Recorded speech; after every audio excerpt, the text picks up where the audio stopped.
Una historia bizarra, la mires por donde la mires, y que ha generado todo tipo de teorías para intentar resolver el misterio.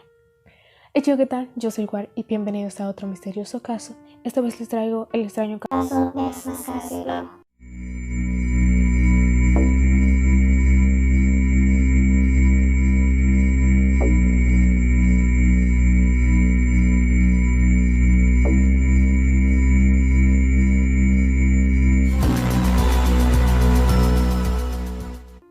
Todo comenzó y terminó el 17 de agosto de 1966. Algo corto, pero la historia tiene demasiadas incógnitas. Esta historia comienza con dos técnicos eléctricos, Manuel Pereira de Cruz y Miguel José Viana, residentes en Campos do Goitacazes, Brasil. Avisaron a sus familiares que irían a comprar algunas piezas que necesitaban para reparar unos televisores a Río de Janeiro. Los dos subieron a un autobús y viajaron 250 kilómetros hacia el suroeste del país. Fue la última vez que se les vio con vida. 3 días después, un joven se encontraba paseando en una colina cercana en Río cuando hizo un macabro descubrimiento: los cuerpos sin vida de los dos técnicos. El joven encontró los cadáveres, pero no de cualquier manera. Ninguno de los cuerpos mostraba violencia física, vestían de traje y llevaban impermeables. Junto a los cuerpos, una serie de objetos que dejaron boquiabiertos a los investigadores debido a la policía, que acudieron a la llamada de emergencia del joven. Para empezar, ambos cuerpos tenían puesto una especie de máscara de plomo que les cubría los ojos y que ellos mismos habrían confeccionado en su taller. Después, una libreta con 2 misteriosas anotaciones que decían lo siguiente. La primera de ellas decía: 16:30, estar en el lugar recordado. La segunda: 18:30, tragar las cápsulas. Después del efecto, proteger los metales, esperar a la señal de la máscara. Junto a ellos, los investigadores también encontraron una botella de agua vacía y un paquete con 2 toallas.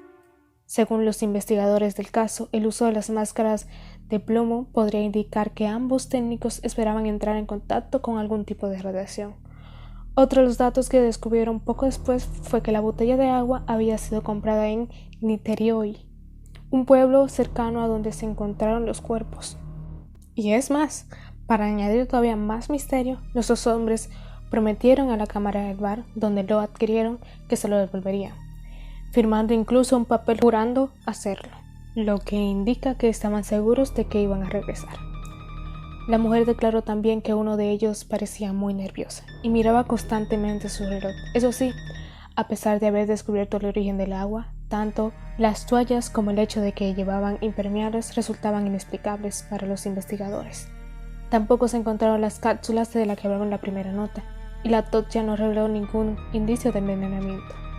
El misterio de las máscaras de plomo ha hecho que muchos se aventuraran a lanzar sus propias investigaciones e hipótesis sobre lo que podría haber sucedido. Algunos opinan que podría tratarse de algún tipo de suicidio ritual, del estilo a los de la secta estadounidense Heaven Gates, que pretendían con sus muertes acceder a otro mundo, aunque el hecho de que prometieran devolver el agua eliminaría esa teoría. Pero, ¿qué significan estas 2 misteriosas anotaciones? Les recuerdo que la primera de ellas decía 16:30, estar en el lugar recordado, y la segunda 18:30, tragar las cápsulas. Después del efecto, proteger los metales y esperar a la señal de la máscara. Por otro lado, hay quien dice que ambos hombres eran apasionados de la ufología y todo lo que tuviera que ver con los extraterrestres, y que habrían elegido la colina donde se encontraron los cuerpos como punto de encuentro, ya que la colina en cuestión habría significado señales como focos de aparición ovnis durante los años. Luego están los que aseguran que los hombres habrían intentado viajar en el tiempo, pero en ese caso, ¿para qué querían las máscaras o las toallas? ¿Y los impermeables? Para aumentar las interrogantes, se encontró un libro en el taller de la casa de Miguel, donde los policías halló las herramientas y la chatarra que se usaron para cortar la máscara de plomo, con pasajes destacados relacionados con la luminosidad intensa, relacionada con los espíritus. ¿Para eso protegieron sus ojos con escudos de plomo? 4 años antes, un técnico de televisión murió en el mismo lugar en circunstancias similares, sin signos de violencia, sin otros objetos y con una máscara de plomo.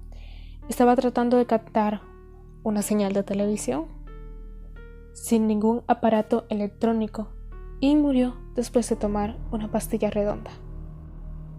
Al final, el misterio de la muerte de Manuel y Miguel continúa sin resolver. Y hasta aquí el caso de hoy, corto, pero no por eso menos interesante. Si tienen sus teorías de este caso, no olviden dejar sus comentarios que los estaré leyendo. Y si les ha gustado, dejar su like, suscribirse si les gusta este tipo de contenido. Y dime qué otros casos quieres que suba. No olvides seguirme en Instagram, que te lo dejo en la descripción. Y nosotros nos vemos en el próximo video. Adiós.